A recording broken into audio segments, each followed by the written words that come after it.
Good evening and thank you for joining us. Today is National Human Trafficking Awareness Day, and the issue is far more prevalent in our country than many Canadians realize. The Regional Multicultural Youth Council wants to bring awareness to the issue, especially considering how often it occurs right here in Thunder Bay. Vasilios Bellows reports. It's a vastly underreported crime across Canada, with many public misconceptions. Human Trafficking Awareness Day prompted one local youth group to step up and shine a light on the horrific issue. The Regional Multicultural Youth Council held a workshop to help those in the community better understand the issue in Thunder Bay, with the city being considered one of the worst hubs for human trafficking across Ontario. Co-presidents Eternity Neekin and Tisha Duncan explained why it was so important to organize the event. High rates in Thunder Bay, especially with missing and murdered Indigenous women and two-spirited people going missing every day.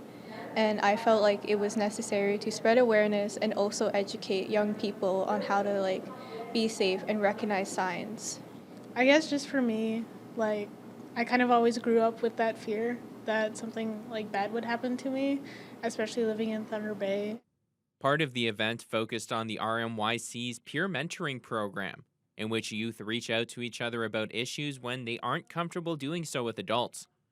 Executive Director Moffat Makudo says this method can be incredibly valuable in human trafficking concerns. The feedback is very positive that young people tend to go to other young people for advice. And if they are well informed of what's happening, they can provide that good information. So the youth-to-youth approach can be very effective. Sometimes they just need another supportive push from someone who isn't as threatening as probably a teacher or a parent comes off, especially with the trauma that they have associated with people who may be older.